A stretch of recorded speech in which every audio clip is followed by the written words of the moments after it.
Good evening, friends. Let's read our Bible today, friends, in Ezekiel chapter 40, the new temple area. In the 25th year of our exile, at the beginning of the year, on the 10th of the month, in the 14th year after the fall of the city, on that very day, the hand of the Lord was upon me, and he took me there. In visions of God, he took me to the land of Israel, and set me on a very high mountain, on whose south side were some buildings that looked like a city. He took me there, and I saw a man whose appearance was like bronze, was standing in the gateway with a linen cord and a measuring rod in his hand. The man said to me, "Son of man, look with your eyes and hear with your ears, and pay attention to everything I am going to show you, for that is why you have been brought here. Tell the house of Israel everything you see." The east gate to the outer court. I saw a wall completely surrounding the temple area. The length of the measuring rod in the man's hand was 6 long cubits, each of which was a cubit and a handbreadth. He measured the wall. It was 1 measuring rod thick and 1 rod high. Then he went to the gate facing east. He climbed its steps and measured the threshold of the gate. It was 1 rod deep. The alcoves for the guards were 1 rod long and 1 rod wide, and the projecting walls between the alcoves were 5 cubits thick. And the threshold of the gate next to the portico facing the temple was 1 rod deep. Then he measured the portico of the gateway. It was 8 cubits deep, and its jambs were 2 cubits thick.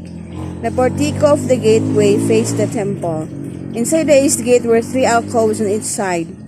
The 3 had the same measurements, and the faces of the projecting walls on each side of the same measurements. And he measured the width of the entrance to the gateway. It was 10 cubits, and its length was 13 cubits. In front of each alcove was a wall 1 cubit high, and the alcoves were 6 cubits square. Then he measured the gateway from the top of the rear wall of one alcove to the top of the opposite one. The distance was 25 cubits from one parapet opening to the opposite one. He measured along the faces of the projecting walls and all around the inside of the gateway, 60 cubits. The measurement was up to the portico facing the courtyard. The distance from the entrance of the gateway to the far end of its portico was 50 cubits. The alcoves and projecting walls inside the gateway were surmounted by narrow parapets, openings all around, as was the portico. The openings all around faced inward. The faces of the projecting walls were decorated with palm trees. The outer court. And he brought me into the outer court. There I saw some rooms on a pavement that had been constructed all around the court. There were 30 rooms along the pavement. It abutted the sides of the gateway and was as wide as they were long. This was the lower pavement. Then he measured the distance from the inside of the lower gateway to the outside of the inner court. It was 100 cubits on the east side as well as the north gate. Then he measured the length and the width of the gate facing north, leading into the outer court. Its alcoves, 3 on each side, its projecting walls, and its portico had the same measurements as those of the first gateway. It was 50 cubits long and 50 cubits wide. Its opening, its portico, and its palm tree decorations had the same measurements as those of the gate facing east. 7 steps led up to it. With its portico opposite them, there was a gate to the inner court facing the north gate, just as there was on the east. He measured from one gate to the opposite one. It was 100 cubits. The south gate. Then he led me to the south side, and I saw a gate facing south. He measured its jambs and its portico, and they had the same measurements as the others. The gateway and its portico had narrow openings all around like the openings of the others. It was 50 cubits long and 25 cubits wide. 7 steps led up to it.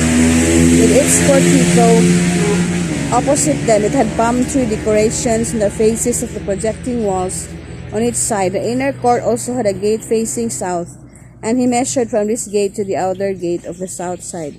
It was 100 cubits. Gates to the inner court. Then he brought me into the inner court through the south gate, and he measured the south gate. It had the same measurements as the others. Its alcoves, projecting walls, and its portico had the same measurements as the others. The gateway and its portico had openings all around. It was 50 cubits long and 25 cubits wide. The porticos of the gateways around the inner court were 25 cubits wide and 5 cubits deep. Its portico faced the outer court.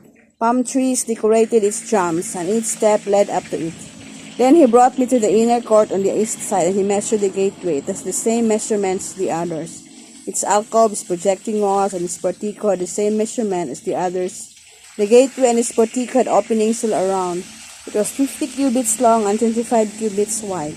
Its portico faced the outer court. Palm trees decorated the jambs on either side, and eight steps led up to it. Then he brought me to the north gate and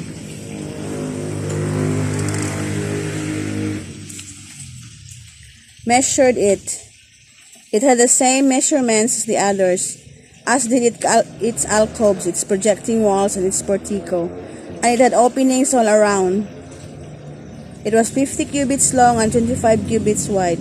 Its portico faced the outer court. Palm trees decorated the jambs on either side, and 8 steps led up to it. The rooms for preparing sacrifices. A room with a doorway was by the portico in each of the inner gateways, where the burnt offerings were washed. In the portico of the gateway were 2 tables on each side, on which the burnt offerings, sin offerings, and guilt offerings were slaughtered. By the outside wall of the portico of the gateway, near the steps of the entrance of the north gateway, were 2 tables, and on the other side of the steps were 2 tables. So there were 4 tables on one side of the gateway and 4 on the other side, 8 tables in all, on which the sacrifices were slaughtered. There were also 4 tables of dressed stone for the burnt offerings, each a cubit and a half long, a cubit and a half wide, and a cubit high.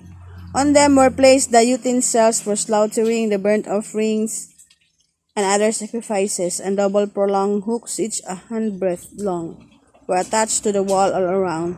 The tables were for the flesh of the offerings. Rooms for the priests. Outside the inner gate, within the inner court, were 2 rooms, one at the other side of the north gate and facing the south, and another at the side of the south gate and which facing north. He said to me, the room facing south is for the priests who have charge of the temple, and the room facing north is for the priests who have charge of the altar. These are the sons of Zadok, who are the only Levites who may draw near to the Lord, minister before them. When he measured the court, it was square, 100 cubits long and 100 cubits wide, and the altar was in front of the temple. So here the Lord personally showed himself to the prophet Ezekiel in building the temple of the Lord. It was perfectly and excellently measured by the Lord, and because it is the house of the Lord, the temple of the Lord. So the building was really awesome because the Lord really checked it, and Ezekiel was the one who saw the Lord and was the one who really witnessed how the Lord measured the temple and how he really made it holy and really be respectable, and it was really perfect. So for us, in building the house of God, whether temple or within ourselves, we really need to give it special attention, or really give our best so that the Lord will be pleased. So enjoy your helping and building the temple of the Lord, which is it depends on what church you have. So make it beautiful and make it excellent, so that the Lord will be happy, because it is very holy. The temple of the Lord is holy. Whether whatever religions we may be, but we really need to make the house of worship perfect and adorable and very pleasing to the eyes of God. So enjoy all the religions you have and all the temple of the Lord you have built for God. So be a part of it. Give all your best to it, so that the Lord will be happy. And make sure that you really give respect and love for the temple of the Lord, because it is the will of God to really make it perfect. God bless you and good night.